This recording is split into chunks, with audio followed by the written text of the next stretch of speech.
Hello my dear friends, welcome to middle class family vlogs. ಎಲ್ಲರೂ ಹೇಗಿದ್ದೀರಾ ಅಂತ comment ಮಾಡಿ ತಿಳಿಸಿ. ತುಂಬ ದಿನ ಆದಮೇಲೆ ವ್ಲಾಗ್ ಮಾಡ್ತಾಯಿದ್ದೀನಿ, ಯಾಕೆಂದರೆ ತುಂಬ ಕಾಂಪಿಟೇಷನ್ಸ್ ಇತ್ತು ಮಕ್ಕಳದು. ಆಮೇಲೆ ನನ್ನ ಕೆಲಸನೂ ಸ್ಕೂಲಲ್ಲಿ ತುಂಬಾ ಜಾಸ್ತಿ ಇತ್ತು. ಅದ್ರ ಬಗ್ಗೆ ಕಾನ್ಸಂಟ್ರೇಟ್ ಮಾಡಿಕೊಂಡು ಮನೆಗೆ ಬಂದಿದ ತಕ್ಷಣ ತುಂಬ ಸುಸ್ತಾಗ್ತಿತ್ತು. ವಾಯ್ಸ್ ಓವರ್ ಕೊಡೋಕ್ಕೆ ಟೈಮು ಆಗ್ತಿರ್ಲಿಲ್ಲ. ಆಮೇಲೆ ಸ್ಟಾರ್ಟಿಂಗಿಂದನೇ ಮಕ್ಕಳಿಗೆ ಓದ್ಸೋಕ್ಕೆ ಸ್ಟಾರ್ಟ್ ಮಾಡಿಬಿಡ್ಬೇಕು. ಆ ಸ್ಟಾರ್ಟಿಂಗ್ ಟ್ರಬಲ್ ಇರುತ್ತಲ್ಲ, ಅದು ಓವರ್ಕಮ್ ಮಾಡಿಬಿಟ್ರೆ ಆಮೇಲೆ ಹೆಂಗೋ ಟೇಕ್ ಆಫ್ ಮಾಡ್ಕೋಬೋದು. ಆ್ಯಕ್ಚುಲಿ ಅವತ್ತಿಂದವತ್ತು ಓದಿಸೋಣ ಅಂದರೆ, ಸೊ ಅದು ಈಗಲಿಂದನೇ ಟೇಕ್ ಆಫ್ ಮಾಡ್ಕೋಬೇಕು ಅಂದ್ಕೊಂಡು ಆ ಥರ ಸಂಜೆ ಬಂದಿದ ತಕ್ಷಣ ಓದಿಸೋದು, ಮನೆ ಕ್ಲೀನ್ ಮಾಡೋದು. ಇನ್ನು ಎಷ್ಟು ಮನೆ ಕ್ಲೀನ್ ಮಾಡಬೇಕು ಅಂದರೆ, ಅದು ಯೂಶಲಿ ಸ್ಯಾಟರ್ಡೆ ಸಂಡೇ ನನ್ನ ಮನೆ ಕ್ಲೀನ್ ಮಾಡೋದು. ಮೇಜರ್ಲಿ ತುಂಬ ಜಾಸ್ತಿ ಸ್ಯಾಟರ್ಡೆ ಸಂಡೇನೆ ಸ್ವಲ್ಪ ಟೈಮ್ ಸಿಗುತ್ತೆ ಅಂತ. ಬೇರೆ ದಿನ ಎಲ್ಲ ಮನೆಗೆ ಬಂದಿದ ತಕ್ಷಣ ಸುಸ್ತಾಗುತ್ತೆ, ಎನರ್ಜಿನೂ ಇರಲ್ಲ, ಟೈಮೂ ಇರಲ್ಲ. ಆ ದಿನದ್ದು ಕಮಿಟ್ಮೆಂಟ್ ಜಾಸ್ತಿ ಇರ್ತಿತ್ತು. ಅದಕ್ಕೆ ಸ್ಯಾಟರ್ಡೆ ಸಂಡೇ ಯೂಶಲಿ ನಾನು ತುಂಬ ಕ್ಲೀನ್ ಮಾಡ್ಕೊಳ್ಳೋದು, ಆರ್ಗನೈಸ್ ಮಾಡ್ಕೊಳ್ಳೋದು ಜಾಸ್ತಿ. ಬಟ್ ಈ ಒಂದು 3 ಸ್ಯಾಟರ್ಡೆ ಸಂಡೇಸಿಂದನೂ ನನಗೆ ಟೈಮ್ ಆಗ್ತಿರ್ಲಿಲ್ಲ. ಒಂದು ರಜಾ ಇತ್ತಲ್ಲ, ಆಗ ಸಂತೆ ಡ್ರಾಮಾ ಎಲ್ಲ ಒಂದಾಯಿತು. ನೆಕ್ಸ್ಟ್ ಇನ್ನೊಂದು ಬೇರೆಯವ್ರ ಮನೆಗೆ ಹೋಗ್ಬೇಕಿತ್ತು, ಅವ್ರ ಫ್ರೆಂಡ್ ಮನೆಗೆಲ್ಲ, ಹಸ್ಬೆಂಡ್ ಅವ್ರ ಫ್ರೆಂಡ್ ಮನೆಗೆ. ಸೊ ಈ ಥರನೇ ವೀಕೆಂಡ್ಸು ಮತ್ತು ಇನ್ನೊಂದು ವೀಕೆಂಡ್ ಇನ್ನೇನೋ ಕಮಿಟ್ಮೆಂಟ್ ಬಂತು. ಮನೆಯಲ್ಲೇ ಇರ್ತಿರ್ಲಿಲ್ಲ. ಸೊ ಅದು 3 ವಾರದಿಂದ ಕೆಲಸ ಆಗದೇ ಯಾವ ಲೆವೆಲಿಗೆ ಬರ್ಡನ್ ಆಗೋಗಿತ್ತು ಅಂದರೆ ತುಂಬ. ಆ್ಯಕ್ಚುಲಿ ಹೇಳಬೇಕಂದ್ರೆ, ಈಗ ನಾನು ವಾಯ್ಸ್ ಓವರ್ ಕೊಡ್ತಾ ಇರೋದು ಸಂಡೇ 12 ಗಂಟೆಗೆ ಆಯಿತಾ. ಇವಾಗಲಿನವರೆಗೂ ನೀಟಾಗಿ ಮಾಡಿದ್ದು. ಎಷ್ಟೊಂದು ಬಟ್ಟೆ ಎಲ್ಲ ಕೈಯಿಂದ ಒಗ್ದಾಕಿ ಮಿಷಿನಿಗೊಂದು 3 ಲೋಡ್ ಹಾಕಿ ಅದನ್ನೆಲ್ಲ ಮಡ್ಚಿಟ್ಟು, ಎಷ್ಟೊಂದು ಬಟ್ಟೆಗಳನ್ನ ಕಬೋರ್ಡೆಲ್ಲ ಕ್ಲೀನ್ ಮಾಡಿ, ಬೆಡ್ ಸ್ಪ್ರೆಡ್ ಎಲ್ಲ ಚೇಂಜ್ ಮಾಡಿ, ಫುಲ್ 2 ರೂಮೂ ಮೇಲೆ ಕೆಳಗಡೆ ಎಲ್ಲ ನಾರ್ಮಲ್ ಇರುತ್ತೆ, ಕೆಳಗಡೆ ಅಷ್ಟೊಂದು ಗಲೀಜಾಗಲ್ಲ. ಇದು ನಮ್ಮನೆ ಡುಪ್ಲೆಕ್ಸ್ ಆಗಿರೋದ್ರಿಂದ ಕೆಳಗಡೆ ಜಾಸ್ತಿ ಅಷ್ಟೊಂದೇನು ಗಲೀಜಾಗಲ್ಲ. ಕಿಚನ್ ಒಂದು ಆಗ್ತಿರತ್ತೆ, ಅದನ್ನು ಅವಾಗವಾಗ ಕ್ಲೀನ್ ಮಾಡ್ಕೋತೀವಿ. ಅದನ್ನು ಇನ್ನೂ ಡೀಪ್ ಕ್ಲೀನಿಂಗ್ ಮಾಡಬೇಕು. ನೋಡೋಣ, ಒಂದೇ ಸತಿ ಮಾಡೋದು ಅಂದರೆ ತುಂಬಾ ಕಷ್ಟ ಹೋಗುತ್ತೆ. ಸೊ ಈಗ ನಾನು 12 ಗಂಟೆ ಕೂತಿರೋಷ್ಟರಲ್ಲಿ ಎಷ್ಟು ಕ್ಲೀನ್ ಮಾಡಿದ್ದೀನಿ ಅಂದರೆ, ಆ ಮಾಸ್ಟರ್ ಬೆಡ್ರೂಮ್ ಒಂದೊಂದು ಮೂಲೆನೂ ಕ್ಲೀನ್ ಮಾಡಿದ್ದೀನಿ. ಎಲ್ಲ ಕಸ ಗುಡಿಸಿ, ನೆಲ ಒರೆಸಿ, ಆ ಬಟ್ಟೆ ಎಲ್ಲ ತೆಗೆದು, ಬೆಡ್ ಸ್ಪ್ರೆಡ್ ಚೇಂಜ್ ಮಾಡಿ, ಏನೇನು ಎಕ್ಸ್ಟ್ರಾ ಬಟ್ಟೆಗಳಿತ್ತು ಅದನ್ನೆಲ್ಲ ಇಲ್ಲೇ ಪಕ್ಕದಲ್ಲಿ ಒಂದು ಸ್ಲಮ್ ಇದೆ, ಅದಕ್ಕೆ ಡೊನೇಟ್ ಮಾಡಿ, ಆವಾಗವಾಗ ನಾನು ವಾರನೂ ಡಿಕ್ಲಟರ್ ಮಾಡ್ತಾಯಿದ್ದೆ. ಅಂದರೆ ಯಾವುದೇ ಸ್ವಲ್ಪ ಟೈಟ್ ಆಗ್ತಿದೆ, ಸ್ಟಿಚಸ್ ಬಿಚ್ಚೋಗಿದೆ, ತುಂಬ ಫೇಡ್ ಆಗೋಗಿದೆ, ಅಥವಾ ಹಾಕೊಂಡು ಬೇಜಾರಾಗೋಗಿದೆ ತುಂಬ ವರ್ಷದಿಂದ. ಕೆಲವೆಲ್ಲ 8 ವರ್ಷ 9 ವರ್ಷ ಆದರೂ ಫೇಡು ಆಗಲ್ಲ, ಕ್ವಾಲಿಟಿನೂ ಚೆನ್ನಾಗಿರುತ್ತೆ. ಅಂಥವೆಲ್ಲ ಹಾಕೊಂಡು ಬೇಜಾರಾಗೋಗಿರುತ್ತೆ. ಸೊ ಅಂಥವೆಲ್ಲ ಕೆಲವೆಲ್ಲ ಡೊನೇಟ್ ಮಾಡಿದ್ರೆ ಅವ್ರಿಗೂ ಮನೇಲಿ ಹಾಕ್ಕೊಳಕ್ಕನ ಯೂಸ್ ಆಗುತ್ತೆ ಅಂತ ಅವ್ರಿಗೆಲ್ಲ ಕೊಟ್ಟು, ಆಲ್ಮೋಸ್ಟ್ 2 ಮೂಟೆ ಬಟ್ಟೆಗಳು ಕೊಟ್ಟಿದ್ದು. ಹಸ್ಬೆಂಡ್ದು ಅಷ್ಟೇ, ಕೆಲವೆಲ್ಲ ಟೈಟ್ ಆಗ್ತಿತ್ತು, ಕೆಲವು ಫೇಡ್ ಆಗಿತ್ತು ಪ್ಯಾಂಟ್ಸು. ಸೊ ಆ ಥರದ್ದೆಲ್ಲ ತೆಗೆದು ಮಾಡಿ, ಇನ್ನೂ ಎಷ್ಟೊಂದಿದೆ ಫ್ರೆಂಡ್ಸ್. ಇದೆಲ್ಲ ಮಾಡೋಕ್ಕೆ ತುಂಬ ಟೈಮ್ ಹಿಡಿಯುತ್ತೆ. ಆಮೇಲೆ ಮೇನ್ ಕೆಲಸಗಳು ಇವೆಲ್ಲ ಮುಗಿಸ್ಕೊಂಬಿಟ್ರೆ ಒಂಥರ ನೆಮ್ಮದಿ ಅಂತ ಅನಿಸ್ತಾ ಇರುತ್ತೆ. ಇವಾಗ ನಾನು ಕುತ್ಕೊಂಡು ವಾಯ್ಸ್ ಓವರ್ ಕೊಡ್ತಾ ಇರೋದನ್ನು ಅದೇ ಪೀಸ್ ಆಫ್ ಮೈಂಡಿಂದ, ಇಲ್ಲಾಂದರೆ ಒಂಥರ ಟೆನ್ಷನ್ ಆಗ್ತಿರುತ್ತೆ. ಮೇನಾಗಿ ಟೆನ್ಷನ್ ಇರಬಾರ್ದು ಲೈಫಲ್ಲಿ. ನಾವು ಅರ್ಜೆಂಟಲ್ಲಿ ಏನೋ ವಾಯ್ಸ್ ಓವರ್ ಕೊಡೋದು, ಆ ಸ್ಯಾಟಿಸ್ಫ್ಯಾಕ್ಷನ್ ಇರಲ್ಲ. ಸುಮ್ಮನೆ ಏನೋ ಮಾಡಬೇಕಲ್ಲ ಅಂತ ಮಾಡೋದಕ್ಕಿಂತ ಸರಿ ಈ ಥರ ರಿಲ್ಯಾಕ್ಸ್ ಆಗಿ ಮಾಡೋದು ಇಂಪಾರ್ಟೆಂಟ್. ತುಂಬ ರಿಲ್ಯಾಕ್ಸ್ ಅಂತ ಅನಿಸುತ್ತೆ. ಒಂದೊಂದು ಮೂಲೆನೂ ಸ್ವಲ್ಪ ಒರೆಸಿ ಆಯಿತಾ, ಧೂಳೆಲ್ಲ ಫಸ್ಟ್ ತೆಗೆದು ಒರೆಸಿ. ನೆಕ್ಸ್ಟ್ ಟೈಮ್ ನಾನು ಡೆಫಿನೆಟ್ಲಿ ವೀಡಿಯೋ ಮಾಡ್ತೀನಿ. ನಾನು ಈಗೇನು ಗೊತ್ತಾ, ಸುಮಾರು ಜನ ವ್ಲಾಗರ್ಸ್ಗೆ ಹೆಲ್ಪ್ ಆಗೋದೇನು ಅಂದರೆ, ಯಾರು ವೀಡಿಯೋ ಮಾಡ್ತಿರ್ತಾರೆ. ನಮಗೆ ಎಲ್ಲರೂ ಬ್ಯುಸಿ, ನಾನೇನೋ ಡಿಸ್ಟರ್ಬ್ ಮಾಡೋಕ್ಕೆ ಇಷ್ಟ ಇಲ್ಲ. ಯಾಕಂದರೆ ಅವಳು 9th ಸ್ಟ್ಯಾಂಡರ್ಡು, ಟ್ಯೂಷನ್ಸ್ ಎಲ್ಲ ಅಟೆಂಡ್ ಮಾಡ್ತಿರ್ತಾಳೆ. ಆಮೇಲೆ ಓದ್ಕೋಬೇಕಾಗಿರುತ್ತೆ. ಬಂದು ವೀಡಿಯೋ ಮಾಡಿಕೊಡು ಅಂದರೆ ಕಷ್ಟ. ಚಿಕ್ಕವಳಿಗಂತೂ ಬಿಡಿ, ಅವಳಿಗೆ ವೀಡಿಯೋ ಮಾಡೋಕ್ಕೆ ಬರಲ್ಲ. ಹಸ್ಬೆಂಡು ಅವ್ರು ಬರೋದೇ ಲೇಟ್ ಆಗುತ್ತೆ. ಆಮೇಲೆ ಮ್ಯೂಸಿಕ್ ಕ್ಲಾಸ್ ಇರುತ್ತೆ, ಅವ್ರಿಗೆ ಬರ್ಡನ್ ಕೊಡೋಕ್ಕೆ ನನಗೆ ಇಷ್ಟ ಆಗಲ್ಲ. ನಾನು ಟ್ರೈಪಾಡ್ ಸೆಟ್ ಮಾಡಿಕೊಂಡು ಕೆಲಸ ಮಾಡೋಷ್ಟರಲ್ಲಿ ನನಗೆ ಎನರ್ಜಿನೇ ಇರಲ್ಲ. ಇದೇ ಆಗ್ತಿರೋದು, ಇನ್ನೇನೂ ಇಲ್ಲ. ನಾನೇನೋ ವೀಡಿಯೋ ಮಾಡಬಾರ್ದು, ನಾನೇನೋ ಬ್ಯುಸಿ ಅಂತ ತೋರಿಸ್ಕೋಬೇಕು, ಆ ಥರ ಎಲ್ಲ ಏನೂ ಇಲ್ಲ. ಒಂದೊಂದೂ ಶೂಟ್ ಮಾಡಬೇಕು ಅಂದರೆ ಟ್ರೈಪಾಡಲ್ಲಿ ಸೆಟ್ ಮಾಡ್ಕೊಳ್ಳೋದು ತುಂಬ ಕಷ್ಟ. ಇನ್ಫ್ಯಾಕ್ಟ್ ಒಂದು 5-6 ನಿಮಿಷ ಒಂದು ಸೀನ್ಗೆ ಆಯಿತಾ, ಕಂಟಿನ್ಯೂಸ್ ಆಗಿ ಮಾಡಬೇಕು ಅಂದರೆ 1 ಅವರ್ ವೇಸ್ಟ್ ಆಗೋಗುತ್ತೆ. ವೇಸ್ಟ್ ಅನ್ನೋದಕ್ಕಿಂತ ಮೆಂಟಲ್ ಸ್ಟ್ರೆಸ್ ಜಾಸ್ತಿ ಆಗೋಗುತ್ತೆ. ಸೊ ಅದಕ್ಕೇ ಇದು ನನ್ನ ಪ್ಯಾಷನ್ಗೋಸ್ಕರ ಮಾಡ್ತಾ ಇರೋದು. ನಾನು ಅದನ್ನು ಎಂಜಾಯ್ ಮಾಡ್ಕೊಂಡು ಮಾಡಬೇಕು. ಸೊ ಅದಕ್ಕೆ ಏನೇ ಆದರೂ ಕೂಡ ನಾನು ರಿಲ್ಯಾಕ್ಸ್ ಆದಾಗಲೇ ಮಾಡೋಣ ಅಂತ ಅನ್ಕೋತಾ ಇರ್ತೀನಿ. ಅದಕ್ಕೆ ಈಗಲೂ ಅಷ್ಟೇ, ಪರವಾಗಿಲ್ಲ, ಒಂದು 4 ಡೇಸ್ ಗ್ಯಾಪ್ ತೊಗೊಂಡ್ರು ಪರವಾಗಿಲ್ಲ. ನಾನು ಆ್ಯಕ್ಚುಲಿ ಎಷ್ಟು ಈ 4 ಡೇಸಲ್ಲಿ ಮಾಡಿದ್ದು ಅಂದರೆ, ಮೆಂಟಲಿ ರಿಲ್ಯಾಕ್ಸ್ ಆಗಬೇಕಿತ್ತು, ಸೆಟ್ ಆಗಬೇಕಿತ್ತು. ಮಕ್ಳಿಗೆ ಮೇನಾಗಿ ನಾನು ಎಷ್ಟು ಎಲ್ಲ ವ್ಲಾಗಲ್ಲೂ ಹೇಳ್ತಾ ಇರ್ತೀನಿ, ನಾವು ಏನು ಎಂಥದ್ದೇ ಲೈಫಲ್ಲಿ ಅಚೀವ್ ಮಾಡಿದ್ರು ಮಕ್ಕಳು ಓದೋದು ಮಕ್ಕಳ ವಿಷಯ ಅಂತ ಬಂದಾಗ ನಾವು ತುಂಬ ಇಂಪಾರ್ಟೆನ್ಸ್ ಕೊಡಬೇಕು. ನಾನು 100% ಕೊಡ್ತೀನಿ ಅಂತಲ್ಲ, ಅದು ಆಗೋದೇ ಇಲ್ಲ, ಕಷ್ಟ ಆಗುತ್ತೆ ವರ್ಕಿಂಗ್ ವಿಮೆನ್ಗೆ. ಬಟ್ ಆ ಗಿಲ್ಟ್ ಕಾಡುತ್ತೆ ನೋಡಿ, ನನಗೆ ಅದು ಸಹಿಸ್ಕೊಳ್ಳೋಕ್ಕೆ ಆಗಲ್ಲ. ಯಾವ್ದಾನ ದಿನ ನಾನು ಅವ್ರು ಓದಿಸಿಲ್ಲ, ಕರೆಕ್ಟಾಗಿ ನೋಡ್ಕೊಂಡಿಲ್ಲ, ನನಗೇನಾದ್ರು ಹುಷಾರಿಲ್ಲ ಅಂತ ಅವ್ರಿಗೆ ಸರಿಯಾಗಿ ತಿಂಡಿ ಅದೆಲ್ಲ ನೋಡ್ಕೊಂಡಿಲ್ಲ ಅಂದರೆ ನೈಟ್ ತುಂಬ ಗಿಲ್ಟ್ ಕಾಡ್ಬಿಡುತ್ತೆ. ಅದಕ್ಕೆ ನಾನು ಏನಾನ ಬಿಟ್ಕೊಟ್ಬಿಡ್ತೀನಿ. ನನ್ನ ಜಾಬ್ ಬಿಡೋಕ್ಕೆ ರೆಡಿ, ನನ್ನ ಯೂಟ್ಯೂಬ್ ಬಿಡೋಕ್ಕೆ ರೆಡಿ, ಏನಾನ ಬಿಡೋಕ್ಕೆ ರೆಡಿ, ಬಟ್ ಮಕ್ಕಳನ್ನ ನಾನು ಚೆನ್ನಾಗಿ ನೋಡ್ಕೋಬೇಕು ಅಂತ ತಲೆಯಲ್ಲಿರುತ್ತೆ. ಸೊ ಅದು ಎಸ್ಪೆಷಲಿ ಚಿಕ್ಕವಳಿಗೆ. ದೊಡ್ಡವಳಿಗೆ ಎಂತ ಅಷ್ಟೊಂದೇನು ಇದು ಮಾಡ್ತಿಲ್ಲ, ಗೈಡೆನ್ಸ್ ಏನು ಬೇಕಾಗಲ್ಲ ಅವಳಿಗೆ. ನಾನು ಮಹಾ ಅಂದರೆ ಸ್ವಲ್ಪ ಸೈನ್ಸ್ ಸ್ವಲ್ಪ ಹೇಳ್ಕೊಡ್ಬೋದು, ಬಿಟ್ಟರೆ ಎಲ್ಲ ಸಬ್ಜೆಕ್ಟ್ಸ್ಗೂ ಎಲ್ಲ ಟೀಚರ್ಸ್ಗೂ ಬರಲ್ಲ. ಸೊ ಆ ಥರ ಕನ್ನಡ ಸ್ವಲ್ಪ ಕೇಳೋದು, ಅವಳಿಗೆ ಗೈಡೆನ್ಸ್ ಕೊಡ್ತಾ ಇರ್ತೀನಿ, ಓದ್ತಾ ಇರು ಅಂತ. ಆ ಥರ ಗೈಡೆನ್ಸ್ ಬಿಟ್ಟರೆ ದೊಡ್ಡವಳಿಗೇನೂ ಇಲ್ಲ. ಬಟ್ ಚಿಕ್ಕವಳಿಗೆ ನಾನು ತುಂಬ ಇಟ್ಕೋಬೇಕು. ಆಮೇಲೆ ಅವಳು ಏನಂದರೆ ಗೊತ್ತಿದೆ ಅಲ್ಲ, ಅವಳು ಸ್ವಲ್ಪ ತರಲೆ ಜಾಸ್ತಿ. ಅವಳಿಗೆ ಮೋಟಿವೇಶನ್ ಮಾಡಿಕೊಂಡು ಇಟ್ಕೊಂಡಿದ್ರೆ ಸ್ವಲ್ಪ ನನಗೆ ರಿಲ್ಯಾಕ್ಸೇಷನ್ ಅಂತ. ಸೊ ಇವತ್ತಿನ ಬ್ಲಾಗಲ್ಲಿ ಏನು ಗೊತ್ತಾ, ಟೆನ್ಷನ್ ಇಲ್ದಂಗೆ ಲೈಫ್ನ ಲೀಡ್ ಮಾಡೋದು ಹೆಂಗೆ. ಸೊ ಈ 4 days ನಾನು ಹಾಗೇ ಅಂದ್ಕೊಂಡಿದ್ದು, ಟೆನ್ಷನ್ ಮಾಡ್ಕೋಬಾರ್ದು. ಕೆಲಸ ವಿಪರೀತ ಫ್ರೆಂಡ್ಸ್, ವಿಪರೀತ. ಅದು ಏನು ಅಂದರೆ ಆ್ಯಕ್ಚುಲಿ ನಂದು ಟೆಂಪ್ರವರಿ ಬೇಸಿಸ್ ಇದ್ದಿತ್ತು. ಈಗ ಒಂದು 3 yearsಗೆ ಪರ್ಮನೆಂಟ್ ಮಾಡಿದ್ದಾರೆ ನನಗೆ ಅಲ್ಲಿ ಸ್ಕೂಲಲ್ಲಿ. ಸೊ ಅದೊಂಥರ ಹ್ಯಾಪಿ ನ್ಯೂಸ್ ಹೇಳಬೇಕು ಅಂದರೆ. ಆಮೇಲೆ ಒಂದು ರೆಕಗ್ನಿಷನ್ ಸಿಕ್ತು. ಮುಂದಿನ ವ್ಲಾಗಲ್ಲಿ ಒಂದು ಒಳ್ಳೆ ನ್ಯೂಸ್ ಹೇಳ್ತೀನಿ, ಸೂಪರ್ ನ್ಯೂಸ್, ನಾನು ಎಕ್ಸ್ಪೆಕ್ಟೇ ಮಾಡಿರಲಿಲ್ಲ. ಮುಂದಿನ ವ್ಲಾಗಲ್ಲಿ ಹೇಳ್ತೀನಿ. ಅದು ಇನ್ನು ಸ್ವಲ್ಪ ಕನ್ಫರ್ಮೇಷನ್ ಆಗಬೇಕಾಗಿದೆ ಏನು ಅಂತ, ಅದಕ್ಕೆ ಅಷ್ಟೇ, ಬಿಟ್ಟರೆ ಇನ್ನೇನು ಇಲ್ಲ. ಏನೋ ಕ್ಯೂರಿಯಾಸಿಟಿ ಕ್ರಿಯೇಟ್ ಮಾಡಬೇಕು, ಅವೆಲ್ಲ ನನಗೆ ಮಣ್ಣು ಮಸಿ ಬರಲ್ಲ, ಆಯಿತಾ. ಅದೊಂದು ಸ್ವಲ್ಪ ಕನ್ಫರ್ಮ್ ಆದಮೇಲೆ ಹೇಳಿದ್ರೆ ಚೆಂದ ಅಂತ ಅನಿಸುತ್ತೆ.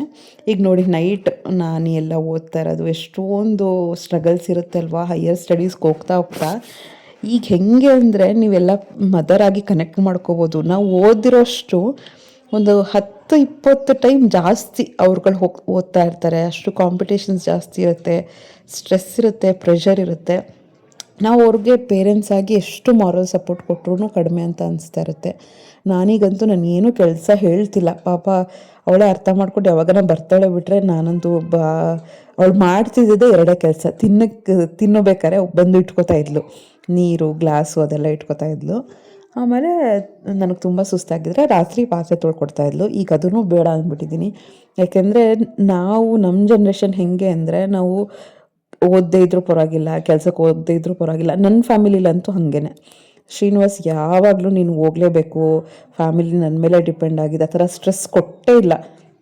ಎಷ್ಟೊಂದು ನನ್ನ ಫ್ಯಾಮಿಲಿ ಅಂತೀನಿ, ಎಷ್ಟೊಂದು ನಮ್ಮ ಫ್ರೆಂಡ್ಸ್ ಹೆಂಗೆ ಅಂದರೆ, ಪಾಪ ಅವ್ರಿಗೆ ಹೆಲ್ತ್ ವೈಸು ಮ್ಯಾನೇಜ್ ಮಾಡೋಕ್ಕೆ ಆಗ್ತಿಲ್ಲ, ಅವ್ರಿಗೆ ಕೆಲಸಕ್ಕೆ ಬರೋಕ್ಕೆ ಆಗಿಲ್ಲ. ಬಟ್ ಫ್ಯಾಮಿಲಿ ಸ್ಟ್ರೆಸ್ ಇರುತ್ತೆ, ಅವ್ರು ಫೈನಾನ್ಷಿಯಲಿ ಕಮಿಟ್ಮೆಂಟ್ ಫುಲ್ಫಿಲ್ ಮಾಡಬೇಕು, ಮಕ್ಳಿಗೆ ಓದಿಸ್ಬೇಕು, ಏನೋ ಒಂದು ಸಾಲ ತೀರಿಸ್ಬೇಕು, ಇದೆಲ್ಲ ಇರಬೇಕು ಅಂದರೆ ವೈಫು ದುಡಿಬೇಕು ಅಂತ ಇರುತ್ತೆ. ಬಟ್ ನಂದ್ರಲ್ಲಿ ಏನಿಲ್ಲ, 100% ನಂದೇನು ಅಂದರೆ, ಶ್ರೀನಿವಾಸ್ ಅವ್ರು ನಾನು ಕೆಲಸಕ್ಕೆ ಒಪ್ಕೊಳ್ಳೋದು, ಬೇರೆ ಕಮಿಟ್ಮೆಂಟ್ಸ್ಗೆ ಒಪ್ಕೊಳ್ಳೋದು ನನ್ನ ಪ್ಯಾಷನ್ಗೋಸ್ಕರ. ನಾನು ಎಂಜಾಯ್ ಮಾಡ್ಕೊಂಡು ಇವತ್ತಿಗೂ ಅಷ್ಟೇ, ಏನೇ ವರ್ಕ್ ಪ್ಲೇಸಲ್ಲಿ ಸ್ಟ್ರೆಸ್ ಆದ್ರೂ ಬಿಟ್ಬಿಡು, ಆರಾಮಾಗಿರು, ಅಥವಾ ನೀನು ಖುಷಿ ಆಗುತ್ತೆ ಅಂದರೆ ನೀನು ಮಾಡ್ಕೋ, ಅದೇ ಹೇಳ್ತಿರ್ತಾರೆ, ಆ ಟೆನ್ಷನ್ ತೊಗೋಬೇಡ ಅಂತ. ಸೊ ಅದೇ ಥರ ಏನೇ ಇದ್ದರೂ ಕೂಡ, ಎಷ್ಟೇ ಇದಾದರೂ ಕೂಡ ಆ ಸ್ಟ್ರೆಸ್ ಇಲ್ದಂಗೆ ಕೆಲಸ ಮಾಡ್ಕೊಳ್ಳೋದು ಮ್ಯಾಟ್ರ್ ಆಗುತ್ತೆ. ಈಗ ನನ್ನ ಫ್ರೆಂಡ್ಸ್ ನೋಡಿದ್ರೆ ಬೇಜಾರಾಗುತ್ತೆ, ನನ್ನ ಕೈಯಲ್ಲಿ ಆಗ್ತಾನೇ ಇಲ್ಲ ಶ್ವೇತಾ ಮ್ಯಾನೇಜ್ ಮಾಡೋಕ್ಕೆ, ನಮ್ಮ ಹಸ್ಬೆಂಡ್ ಸಂಬಳ ಸಾಲಲ್ಲ, ಮಕ್ಕಳು 2 ಇರ್ತಾರೆ, ಕೆಲವೊಂದು 3 ಜನ ಮಗಳು, ನನ್ನ ಫ್ರೆಂಡ್ಗೆ 3 ಜನ ಗಂಡು ಮಕ್ಕಳೇ. ಬಟ್ ಅವ್ರಿಗೆ ಓದಿಸ್ಬೇಕು, ಅವ್ರಿಗೆ ಸ್ವಲ್ಪ ಹೈಯರ್ ಎಜುಕೇಷನ್ಗೆ ಜೋಡಿಸ್ಕೋಬೇಕು, ಎಲ್ಲ ಅಂದರೆ ಎಷ್ಟು ಸ್ಟ್ರೆಸ್ ಆದಂಗೆ ಆಗುತ್ತೆ. ಆಗೆಲ್ಲ ಅನಿಸೋದು, ಯಪ್ಪ ಎಷ್ಟು ಫೈನಾನ್ಷಿಯಲ್ ಕನ್ಸ್ಟ್ರೇನ್ ಇರುತ್ತೆ, ಎಷ್ಟು ದುಡಿದ್ರೂ ಸಾಲದು ಅಂತ ಅನಿಸ್ತಾ ಇರುತ್ತೆ. ಈಗೇನೋ ನಾನು ದುಡಿತಿರೋದು ವೇಸ್ಟು ಅಂತಲ್ಲ, ಬಟ್ ನನ್ನ ಮಕ್ಕಳು ಏನೇ ಇದ್ದರೂ ಕೂಡ ಮುಂದೆ ಹೈಯರ್ ಸ್ಟಡೀಸ್ಗೆ ಹೋಗ್ದಾಗ ನಮ್ಮ ಹತ್ರ ದುಡ್ಡಿಲ್ಲ ಅಂತ ಅಂದ್ಕೊಂಡು ಅವ್ರಿಗೆ ಸ್ಟಡೀಸ್ನ ಇದು ಮಾಡೋಕ್ಕೆ ಹೋಗ್ಬಾರ್ದು. ಎಷ್ಟಾಗುತ್ತೋ ಅಷ್ಟು ಪ್ರಯತ್ನ ಪಡಬೇಕು. ನಾನು ಅಷ್ಟೇ, ಏನೋ ನಾನೇ ಇದು ಮಾಡೋದು, ನಾನೇ ಫ್ಯಾಮಿಲಿ, ಅವರೂ ಆ ಥರ ಅಂದ್ಕೊಳ್ಳಲ್ಲ. ಏನೇ ಇಬ್ಬರು ದುಡಿದ್ರು ಮನೆಗೋಸ್ಕರನೇ, ನನ್ನ ದುಡ್ಡು, ನಮ್ಮ ಹಸ್ಬೆಂಡ್ ಅಷ್ಟೇ ಹೇಳೋದು, ನನ್ನ ದುಡ್ಡು ನಿನ್ನ ದುಡ್ಡು ಅಂತ ಮಾತಾಡಬೇಡ. ಅವ್ರಿಗೂ ಅಷ್ಟೇ ಆ ಥರದ್ದೆಲ್ಲ ಫೀಲಿಂಗ್ ಎಲ್ಲ ಏನೂ ಇಲ್ಲ. ಏನೇ ಆದರೂ ಮನೆಗೆ ಮಕ್ಕಳಿಗೋಸ್ಕರನೇ, ಆ ಥರನೇ. ಬಟ್ ಸ್ಟ್ರೆಸ್ ಇಲ್ದಂಗೆ ಹ್ಯಾಂಡ್ಲ್ ಮಾಡ್ಕೊ. ಮೇನಾಗಿ ಅದು ಮೊನ್ನೆ ಅಂತೂ ತುಂಬ ಸ್ಟ್ರೇನ್ ಆಗ್ತಿತ್ತು. ಈಗ ನಾನು ಹೇಳಿದ್ನಲ್ಲ ಪರ್ಮನೆಂಟ್ ಆಗಿದೆ 2-3 yearsಗೆ ಅಂತ, ಅಂದರೆ ಇದೊಂಥರ ಸೆಲೆಕ್ಷನ್ ಗ್ರೇಡ್ ಥರ, ಇದಾದಮೇಲೆ ಪರ್ಮನೆಂಟ್ ಪೋಸ್ಟು ಅಂತ ಹೇಳಿದ್ದಾರೆ. ಬಟ್ ಯಾವುದೂ ನಾನು ಆಸೆ ಇಟ್ಕೊಳ್ಳಲ್ಲ, ಆಸೆ ಇಟ್ಕೊಂಡಷ್ಟು ತುಂಬ ನೋವು ಜಾಸ್ತಿ. ಆಮೇಲೆ ಆಯಿತು ನಮ್ಮ ಕೆಲಸ ಏನು ನಾವು ಮಾಡ್ಕೊಂಡು ಹೋಗೋಣ, ಸಿನ್ಸಿಯರಾಗಿ ಮಾಡ್ಕೊಂಡು ಹೋಗೋಣ, ಅದು ರೆಕಗ್ನಿಷನ್ ಇಷ್ಟನ ಸಿಕ್ಕಿದೆ ಅಂತ ನನಗೆ ಹ್ಯಾಪಿ. ಇದು ಎಷ್ಟೋ ಜನಕ್ಕೆ ಸಿಕ್ಕಿಲ್ಲ ಆಯಿತಾ. ಎಷ್ಟೋ ಜನಗಳಲ್ಲಿ ನಮಗೆ ಸಿಕ್ಕಿದೆ ಅಂದರೆ ನಾನು ತುಂಬಾ ಹ್ಯಾಪಿ ಅಂತಲೇ ಹೇಳ್ಬೋದು. ಎಲ್ಲ ತುಂಬ ಅಪ್ರಿಷಿಯೇಟ್ ಮಾಡಿದ್ರು, ಎಲ್ಲ ಆಗ್ತಿದೆ, ಪಾರ್ಟ್ ಆಫ್ ಪ್ರೊಫೆಷ್ನಲ್. ಇನ್ನು ಕಂಟಿನ್ಯೂ ಮಾಡಬೇಕು, ಇನ್ನು ಈ ಥರ ಎಲ್ಲ ಇರುತ್ತೆ, ಪ್ರಮೋಷನ್ಸ್ ಎಲ್ಲ ಇರುತ್ತೆ ಅಂದಾಗ ತುಂಬ ಹಾರ್ಡ್ ವರ್ಕಿಂಗ್ ಜಾಸ್ತಿ ಇರುತ್ತೆ. ಅಲ್ಲಿನೂ ಅಷ್ಟೇ, ವರ್ಕಿಂಗ್ ಪ್ಲೇಸಲ್ಲಿ ತುಂಬ ಕೆಲಸ ಜಾಸ್ತಿ ಇರುತ್ತೆ. ಒಂದು ಅರ್ಧ ಗಂಟೆ ಕೂತಿದ್ರೂ ಜಾಸ್ತಿ, ಅರ್ಧ ಗಂಟೆನೂ ಕೂರಲ್ಲ ಫ್ರೆಂಡ್ಸ್, ಅಷ್ಟು ಜಾಸ್ತಿ ಈ ವರ್ಷದಿಂದ ಅಷ್ಟು ಜಾಸ್ತಿ ಆಗಿದೆ ನಮಗೆ ಪ್ರಿಪ್ರೇಷನ್ಸು. ಆಮೇಲೆ ಟೆಕ್ಸ್ಟ್ ಬುಕ್ ಎಲ್ಲ ಚೇಂಜಸ್ ಆಗಿದೆ. ಎಷ್ಟೇ ನಾವು ಟೀಚರ್ಸ್ ಅಂತ ಅಂದ್ಕೊಂಡ್ರು ಅವರಿಗೆ 100% ನಾವು ಮಕ್ಕಳಿಗೆ ಜಸ್ಟಿಸ್ ಕೊಡಬೇಕು ಅಂದರೆ ತುಂಬ ಓದಬೇಕಾಗುತ್ತೆ. ಅದು ಒಂದು ಸತಿ ಟೆಕ್ಸ್ಟ್ ಬುಕ್ ಚೇಂಜ್ ಆಗಿಬಿಟ್ರೆ ಅಂತೂ ಆ ಕಂಟೆಂಟ್ ಏನಿದೆ ಅಂತ ಅಟ್ಲೀಸ್ಟ್ ನೋಡಬೇಕಾಗತ್ತೆ. ಅವ್ರಿಗೆ ಇನ್ನೂ ಡೆಪ್ತಲ್ಲಿ ನಾಲೆಜ್ ಹೇಳಬೇಕು, ಅವ್ರಿಗೆ ಅರ್ಥ ಮಾಡಿಸ್ಬೇಕು ಅಂದರೆ ನಾವು ತುಂಬ ಓದಬೇಕಾಗತ್ತೆ. ಸೊ ಆ ಥರದ್ದೆಲ್ಲ ಇದ್ದಾಗ ಸ್ಕೂಲಲ್ಲಿ ಅದು ಆಗ್ತಿಲ್ಲ, ಅಷ್ಟು ನಾವು ಓದೋಕ್ಕೂ ಟೈಮ್ ಸಿಗ್ತಿಲ್ಲ. ಮನೆಗೆ ಬಂದಮೇಲೂ ನಾವು ಓದಬೇಕು, ಮನೆ ಕ್ಲೀನ್ ಮಾಡಬೇಕು, ಕೆಲಸ ಮಾಡಬೇಕು, ಇದೆಲ್ಲ ಕಮಿಟ್ಮೆಂಟ್ಸ್ ಇದ್ದಾಗ ಮೊನ್ನೆ ಹಾಗೆ ಹೇಳ್ತಿದ್ದೆ, ಅಪ್ಪ ತುಂಬ ಸಾಕಾಗ್ತಿದೆ ಅಂತ. ಹಸ್ಬೆಂಡಿಗೆ ನಾನು ಏನೇ ಇದ್ದರೂ ಕೂಡ ಹೀ ಈಸ್ ಮೈ ಫ್ರೆಂಡ್ ಅನ್ನೋ ರೀತಿ ಆಯಿತಾ. ಕೆಲವು ಸತಿ ಅವ್ರು ಬ್ಯುಸಿ ಇರ್ತಿದ್ದಾಗ ಅವ್ರಿಗೆ ಟೆನ್ಷನ್ ಕೊಡ್ತಿರಲಿಲ್ಲ, ನಾನೇ ಹ್ಯಾಂಡ್ಲ್ ಮಾಡ್ತಿದ್ದೆ. ಬಟ್ ಈ ನಡುವೆ ಏನು ಅಂದರೆ ತುಂಬ ಕೆಲಸ ಬರ್ಡನ್ ಜಾಸ್ತಿ ಆಗಿರೋದ್ರಿಂದ ಹಸ್ಬೆಂಡ್ ಹತ್ರ ಕೂತ್ಕೊಂಡು ಹಿಂಗೆ ಮಾತಾಡ್ತಿದ್ದೆ, ಅಪ್ಪ ಎಷ್ಟು ಕೆಲಸ ಕಂಡ್ರಿ, ನನ್ನ ಕೈಲಿ ಆಗ್ತಾನೇ ಇಲ್ಲ, ಎಷ್ಟು ಸುಸ್ತಾಗ್ತಿದೆ. ಮನೆಗೆ ಬಂದು ನನಗೇನು ಅನ್ನಿಸ್ತಾ ಇರಲಿಲ್ಲ, ಸುಮ್ಮನೆ ಮಲಗಬೇಕು ಅಂತ ಅನಿಸ್ತಾಯಿತ್ತು. ಅವ್ರು ಒಂದೇ ಹೇಳಿದ್ರು, ನೀನೇನು ಸ್ಟ್ರೆಸ್ ಮಾಡ್ಕೋಬೇಡ, ಆರಾಮಾಗಿ ಜಾಬ್ ಕ್ವಿಟ್ ಮಾಡು, ನೆಮ್ಮದಿಯಾಗಿರು, ನನಗೆ ನೀನು ಇಂಪಾರ್ಟೆಂಟ್, ಈ ಫ್ಯಾಮಿಲಿ ಚೆನ್ನಾಗಿರಬೇಕು ಅಂದರೆ ಮೇಯ್ನಾಗಿ ವೈಫ್ ಚೆನ್ನಾಗಿರಬೇಕು, ಮಕ್ಕಳು ನೋಡ್ಕೊ, ಆರಾಮಾಗಿರು ಅಂತ ಅಂತಿದ್ರು. ನಾನು ಆಗ ಅಂದ್ಕೊತಾ ಇದ್ದಿದ್ದು, ಹೌದಲ್ವ, ಅವರೇನಾದರೂ ನೀನು ದುಡಿಲೇಬೇಕು, ನೀನು ಮಾಡಲೇಬೇಕು ಅಂತ ಸ್ಟ್ರೆಸ್ ಕೊಟ್ಬಿಟ್ಟಿದ್ರೆ ನನ್ನ ಕೈಯಲ್ಲಿ ಮೇ ಬಿ ಇನ್ನೂ ಸ್ಟ್ರೆಸ್ ಜಾಸ್ತಿ ಆಗ್ತಿತ್ತೇನೋ. ಅವ್ರು ನನ್ನ ಮೇಲೆ ಸ್ಟ್ರೆಸ್ ಹಾಕಲಿಲ್ಲ, ನಿನಗೆ ಹೋಗಬೇಕು ಅನಿಸಿದ್ರೆ ಹೋಗು, ನೆಮ್ಮದಿಗಿರಬೇಕು ಅನಿಸಿದ್ರೆ ಇರು. ಯೂಟ್ಯೂಬೂ ಅಷ್ಟೇ, ಅವ್ರು ಏನು ಮಾಡು ಬಿಡು ಎಂಥದ್ದು ಇಲ್ಲ, ಅವ್ರಿಗೆ ಯಾವುದಕ್ಕೂ ಪ್ರೆಷರ್ ಇಲ್ಲ, ನಿನಗೇನು ಖುಷಿನೋ ಅದನ್ನು ಮಾಡು, ನೀನು ಲೈಫ್ನ ಎಂಜಾಯ್ ಮಾಡು. ಸೊ ಇದನ್ನೇ ಹೇಳ್ತಿರ್ತಾರೆ, ಯಾವುದಾದ್ರು ಎಂಜಾಯ್ ಮಾಡಿದ್ರೆ ಕಷ್ಟ ಆಗಲ್ಲ. ಹಿ ವಿಲ್ ಗೈಡ್, ಆ್ಯಕ್ಚುಲಿ ಒಂದು ಫ್ರೆಂಡ್ ಥರ ಗೈಡ್ ಮಾಡ್ತಿರ್ತಾರೆ. ಆ ಥರ ಕೂತ್ಕೊಂಡು ಹೇಳ್ತಾ ಇರ್ಬೇಕಾದ್ರೆ ಅದೇ ಅಂದ್ಕೊಂಡೆ, ಟೆನ್ಷನ್ ತೊಗೋಬೇಡ ಅಂತ. ಸೊ ಅದಕ್ಕೆ ನಾನು ಅಂದ್ಕೊಂಡಿದ್ದು ಏನು ಗೊತ್ತಾ, ಮೇಜರ್ಲಿ ನಮಗೆ ಫಿಸಿಕಲ್ ಸ್ಟ್ರೈನ್ ಆದಾಗ ನಮಗೆ ಒಂದು ನಿದ್ದೆ ಮಾಡಿ, ಅಥವಾ ಒಂದು ಬಿಸಿ ಸ್ನಾನ ಮಾಡಿದ್ರೆ, ಒಂದು ಕಾಫಿ ಕುಡಿದ್ರೆ, ಟೀ ಕುಡಿದ್ರೆ, ಅಥವಾ ನಮಗೆ ಇಷ್ಟ ಆಗೋ ಪರ್ಸನ್ ಜೊತೆ ಮಾತಾಡಿದ್ರೆ ರಿಲ್ಯಾಕ್ಸ್ ಆಗಿಬಿಡುತ್ತೆ ಫಿಸಿಕಲ್ ಸ್ಟ್ರೈನ್. ಬಟ್ ಸ್ಟ್ರೆಸ್ ಆಗುತ್ತಾ ಮೆಂಟಲಿ, ಎಷ್ಟು ಟೆನ್ಷನ್ಗಳು, ಒಂಥರ ಏನೋ ಒಂಥರ ಗಿಲ್ಟ್, ಹೋಗಿ ಬಂದು ನನ್ನ ಮಕ್ಕಳಿಗೆ ನಾನು ಕರೆಕ್ಟಾಗಿ ಕೊಡೋಕ್ಕಾಗ್ತಿಲ್ಲ, ಇದೆಲ್ಲ ನಾರ್ಮಲ್. ವರ್ಕಿಂಗ್ ವುಮೆನ್ ಇದ್ದಾರೆ ಅಂದರೆ ಇದೆಲ್ಲ ನಾರ್ಮಲ್ ಆಗ್ತಾ ಇರುತ್ತೆ. ಸೊ ಆಗ ನಾನು ಅಂದ್ಕೊಂಡಿದ್ದು ಅಷ್ಟೇ, ಈ ಡೇಸಲ್ಲಿ ನಾನು ಬ್ರೇಕ್ ತೊಗೊಂಡಿರೋ ಡೇಸಲ್ಲಿ ಇಲ್ಲ, ಹೆಂಗೆ ಬರುತ್ತೋ ಲೈಫ್ನ ಹಂಗೆ ಅಕ್ಸೆಪ್ಟ್ ಮಾಡ್ಕೋಬೇಕು, ಹೇಗೆ ಬರುತ್ತೋ ಅಕ್ಸೆಪ್ಟ್. ಈ ಕೆಲಸ ಜಾಸ್ತಿ ಆಗಿದೆ, ಅದನ್ನು ನಾನು ಅಕ್ಸೆಪ್ಟ್ ಮಾಡಬೇಕು, ಅದನ್ನು ಹೆಂಗೆ ಮ್ಯಾನೇಜ್ ಮಾಡಬೇಕು ಅಂತ ನಾನು ಕಲಿಬೇಕು. ಅಪ್ಪ ನಾವು ನಿನ್ನೆ ಇದ್ದಂಗೆ ಇವತ್ತು ಥರ ಇರಲ್ಲ ನಮ್ಮ ಲೈಫು, ಇವತ್ತಿರೋ ಹಾಗೆ ನಾಳೆ ಇರಲ್ಲ. ಬಟ್ ನಾವೇನು ಮೆಂಟಲಿ ಪ್ರಿಪೇರ್ ಇರಬೇಕು, ಅದನ್ನು ಅಕ್ಸೆಪ್ಟ್ ಮಾಡ್ಕೋಬೇಕು. ಎಷ್ಟು ಬೇಗ ಅಕ್ಸೆಪ್ಟ್ ಮಾಡ್ಕೋತೀವೋ, ಎಷ್ಟು ಬೇಗ ಸ್ಮಾರ್ಟಾಗಿ ನಾವು ಪ್ಲ್ಯಾನ್ ಮಾಡ್ಕೋತೀವೋ. ಈಗ ಟೈಮ್ ತೊಗೊಳುತ್ತೆ. ಸುಮಾರು ಜನ ಅನ್ಕೋತಾರೆ, ಏನು ಒಂದು ವ್ಲಾಗ್ ಹಾಕೋಕ್ಕಾಗಲ್ವಾ, ಕೆಲವರೆಲ್ಲ ಹಾಕ್ತಾರೆ ಕಮೆಂಟ್ಸು. ಅದು ಕೆಲವು ಸತಿ ಪ್ರೀತಿಯಿಂದ ಇರ್ಬೋದು, ಕೆಲವು ಸತಿ ಕೋಪದಿಂದ ಇರ್ಬೋದು.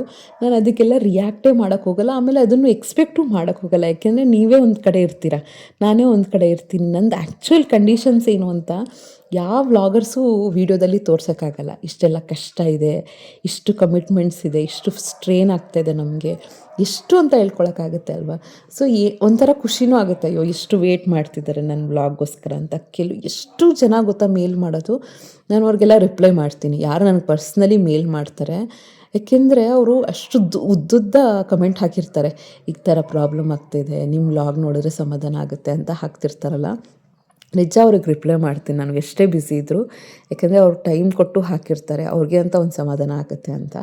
ಸೊ ಆಗ ನಾನು ಅಂದ್ಕೊಂಡಿದ್ದು, ಇಲ್ಲ ಮೆಂಟಲ್ ಸ್ಟ್ರೆಸ್ ನಾನು ಮಾಡ್ಕೋಬಾರ್ದು. ಏನು ಗೊತ್ತಾ ಆಗೋದು, ಟೆನ್ಷನ್ ಫ್ರೀ ಆಗಿರಬೇಕು ಅಂದರೆ ಕೆಲವು ಫಾಲೋ ಮಾಡಿ. ಫಸ್ಟನ್ನು ಓವರ್ ಥಿಂಕ್ ಮಾಡೋಕ್ಕೆ ಹೋಗ್ಬೇಡಿ.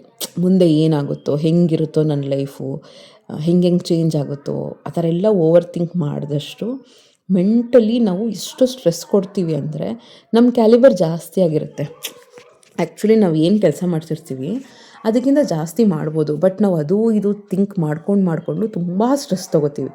ಅದನ್ನು ಮಾಡಬಾರ್ದು. ಫಸ್ಟು ಓವರ್ ಥಿಂಕಿಂಗ್ನ ಸ್ಟಾಪ್ ಮಾಡಿ, ಇವತ್ತು ಹೆಂಗಿದೆ ಲೈಫ್ನ ಅದನ್ನು ಆ ಥರ ಅಕ್ಸೆಪ್ಟ್ ಮಾಡ್ಕೊಂಬಿಡಿ. ತುಂಬ ಅಕ್ಸೆಪ್ಟೆನ್ಸ್ ಬಂದ್ಬಿಡ್ತು ನನಗೊಂದು ವಾರದಲ್ಲಿ. ತುಂಬ ಲೈಫಲ್ಲಿ ಅಪ್ಸ್ ಆ್ಯಂಡ್ ಡೌನ್ಸ್ ಎಷ್ಟು ಇತ್ತು, ಪ್ರೊಫೆಷ್ನಲಿ ಇರ್ಬೋದು, ಅಕ್ಸೆಪ್ಟೆನ್ಸ್ ಬಂದ್ಬಿಡ್ತು. ಅಕ್ಸೆಪ್ಟೆನ್ಸಲ್ಲಿ ಹೆಂಗಿದೆ ನನ್ನ ಲೈಫ್ನ ನಾನು ಆ ಥರ ಅಕ್ಸೆಪ್ಟ್ ಮಾಡಿಬಿಡ್ಬೇಕು, ಅದು ಬೆಸ್ಟ್. ಅದು ಏನೇ ಇರಲಿ. ಆಮೇಲೆ ಪ್ರಿಯಾರಿಟಿನ ಸೆಟ್ ಮಾಡ್ಕೊಳ್ಳೋದು. ನನ್ನ ಫಸ್ಟ್ ಪ್ರಿಯಾರಿಟಿ ನನ್ನ ಮಕ್ಕಳು. What ever may be the situation, ನಾನು ಎಂಥದನ್ನ ಮಾಡೋಕ್ಕೆ ರೆಡಿ ಮಕ್ಕಳಿಗೋಸ್ಕರ. ನೀವು ಅಷ್ಟೇ ನಿಮ್ಮ ಲೈಫಲ್ಲಿ ಏನು ಇಂಪಾರ್ಟೆಂಟು ಅಂತ ನೀವು ಡಿಸೈಡ್ ಮಾಡಿ ಅದಕ್ಕೋಸ್ಕರ ಸ್ಟ್ರಗಲ್ ಮಾಡಿ. ಎಲ್ಲ ನಾವು ಅಂದ್ಕೊಂಡಂಗೆ ಆಗುತ್ತೆ, ನಮಗೆ ಎಲ್ಲ ಫೇವರ್ ಆಗಿರುತ್ತೆ, ಎಲ್ಲ ಖುಷಿಯಾಗಿರುತ್ತೆ, ಆ ಥರ ಅಂದ್ಕೊಳ್ಳೇಬೇಡಿ. ಆಮೇಲೆ ಇನ್ನೊಂದು ಅಂದ್ಕೊಳ್ಳಿ, ಯಾವ್ದಾನ ನೆಗೆಟಿವ್ ಆಗ್ತಾಯಿದೆ ಅಂದರೆ ತುಂಬಾ ಖುಷಿ ಪಡಿ. ನನ್ನ ಪರ್ಸ್ನಲ್ ಎಕ್ಸ್ಪೀರಿಯನ್ಸ್ ಅದು, ನಾನೇ ಲೈವ್ ಎಕ್ಸಾಂಪಲು. ನಾನು ಎಷ್ಟು ಸ್ಟ್ರಾಂಗ್ ಆಗೋದೆ ಮೆಂಟಲಿ, ಫಿಸಿಕಲಿ ಅಂದರೆ ನೀವು ಎಕ್ಸ್ಪೆಕ್ಟು ಮಾಡೋಕ್ಕಾಗಲ್ಲ. ಗಾಡ್ ಈಸ್ ಟ್ರೈನಿಂಗ್ ಯು, ಆಯಿತಾ? ಗಾಡು ನಿಮ್ಮನ್ನು ಟ್ರೈನ್ ಮಾಡ್ತಾ ಇದ್ದಾರೆ, ಯಾವುದೋ ಒಂದು ರೀತಿಯಲ್ಲಿ ನಿಮ್ಮನ್ನು ಶಕ್ತಿ ಕೊಡ್ತಾ ಇರತ್ತೆ. ಸೊ ಅದನ್ನು ಪುಷ್ ಮಾಡಿ, ನಿಮ್ಮನ್ನು ನೀವು ಪುಷ್ ಮಾಡಿ, ತುಂಬ ಸ್ಟ್ರಾಂಗ್ ಆಗಿಬಿಡ್ತೀರಾ. ನೆಗೆಟಿವಲ್ಲಿ ಪಾಸಿಟಿವಲ್ಲಿ. ಕೆಲವರು ಅಂತಿರ್ತಾರೆ ನನ್ನ ಕೈಲಿ ಆಗಲ್ಲ ಈ ಸಿಚುವೇಶನ್ಸ್ನ ಫೇಸ್ ಮಾಡೋಕ್ಕೆ ಅಂತ ಕಮೆಂಟ್ ಮಾಡ್ತಿರ್ತಾರೆ. ಯಾವುದೂ ಆಗಲ್ಲ ಅಂತ ಏನಿಲ್ಲ. ಚೇಂಜ್ ಯುವರ್ ಮೈಂಡ್ ಸೆಟ್, ಆಯಿತಾ? ಆ ಸಿಚುವೇಶನ್ಸು 90% ಸಿಚುವೇಶನ್ಸ್ ನಮ್ಮ ಕಂಟ್ರೋಲಲ್ಲಿ ಇರಲ್ಲ. ಆ ಸಿಚುವೇಶನ್ನ ಚೇಂಜ್ ಮಾಡೋಕ್ಕಾಗಲ್ಲ ಅಂದರೆ ನಮ್ಮ ಮೈಂಡ್ ಸೆಟ್ನ ಚೇಂಜ್ ಮಾಡಬೇಕು. ನಾವು ಮುಂದೆ ಹೋಗ್ತಾ ಇರಬೇಕು, ನಮ್ಮನ್ನು ನಾವು ಪುಷ್ ಮಾಡ್ಕೋಬೇಕು. ತಲೆಯಲ್ಲಿ ಹೆಂಗೆ ಏನೇ ಇದ್ದರೂ ಕೂಡ ಕೆಲಸಗಳು ಮಾಡ್ತಾ ಇರಬೇಕು. ಪ್ರಿಯಾರಿಟಿ ಅಂತ ಇರುತ್ತಲ್ವ, ಈಗ ಮಕ್ಕಳು, ಗಂಡ, ಮನೆ ಅಂತ. ನಮ್ಮ ಹೆಲ್ತು ಅದನ್ನು ನೋಡಿಕೊಂಡು ತುಂಬ ಕಾಮಾಗಿ ಲೈಫ್ನ ಹೆಂಗೆ ಬರುತ್ತೋ ಹಂಗೆ ಅಕ್ಸೆಪ್ಟ್ ಮಾಡ್ಕೊಂಡು ಹೋಗಿ. ನೆಕ್ಸ್ಟ್ ಟೆನ್ಷನ್ ಕೊಡೋದು ರೀತಿ ಏನು ಗೊತ್ತಾ? ಕಂಪೇರ್ ಮಾಡ್ಕೊಳ್ಳೋದು. ನನ್ನ ಲೈಫ್ ಹಿಂಗೆ, ಅವ್ರ ಲೈಫ್ ಹಿಂಗೆ, ಅವ್ರ ಲೈಫ್ ಚೆನ್ನಾಗಿರುತ್ತೆ, ನಮ್ಮ ಲೈಫ್ ಅಷ್ಟೇ ನಾವು ಕಾನ್ಸಂಟ್ರೇಟ್ ಮಾಡ್ಕೋಬೇಕು. ಹಿಂದೆ ನಾವು ಹೆಂಗಿದ್ವಿ, ಮುಂದೆ ನಾವು ಹೆಂಗೆ ಇಂಪ್ರೂವ್ ಮಾಡ್ಕೋತೀವಿ, ನನ್ನನ್ನು ನಾನು ಹೆಂಗೆ ಹ್ಯಾಪಿಯಾಗಿ ಇಟ್ಕೋತೀನಿ, ಹೇಗೆ ಫಿಟ್ಟಾಗಿ ಇಟ್ಕೋತೀನಿ. ಕಷ್ಟ ನಾವು ಮಾತಾಡೋದು ತುಂಬ ಈಸಿ. ಬೆಳಗ್ಗೆ ಒಂದು ಸಿಂಪಲ್ ಹೇಳ್ತೀನಿ, ಎದ್ದು ವಾಕಿಂಗ್ ಹೋಗೋದು ಕಷ್ಟ ಆಗುತ್ತೆ, ಎದ್ದು ಅಡುಗೆ ಮಾಡೋದು ಕಷ್ಟ ಆಗುತ್ತೆ. ಯಾಕೆಂದರೆ ನಮ್ಮ ಫಿಸಿಕಲ್ ಹೆಲ್ತ್ ಹಂಗಿರುತ್ತೆ. ತಲೆಯಲ್ಲಿ 108 ಯೋಚನೆಗಳಿದ್ದರೆ ಏನು ಮಾಡಬೇಕು ಅಂತಲೂ ಅನಿಸಲ್ಲ.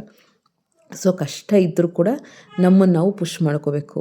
ಅಯ್ಯೋ ಅವ್ರ ಲೈಫ್ ಎಷ್ಟು ಚೆನ್ನಾಗಿದೆ, ಎಷ್ಟೊಂದು ಜನ ವ್ಲಾಗ್ಸ್ನ ನೋಡ್ತಾರೆ, ಅವ್ರ ಲೈಫ್ ಎಷ್ಟು ಚೆನ್ನಾಗಿದೆ, ಸುಮಾರು ಜನ ಹಂಗೆ ಕಮೆಂಟ್ ಮಾಡ್ತಾರೆ. ಬಟ್ ಹಂಗಿರಲ್ಲ ಫ್ರೆಂಡ್ಸ್.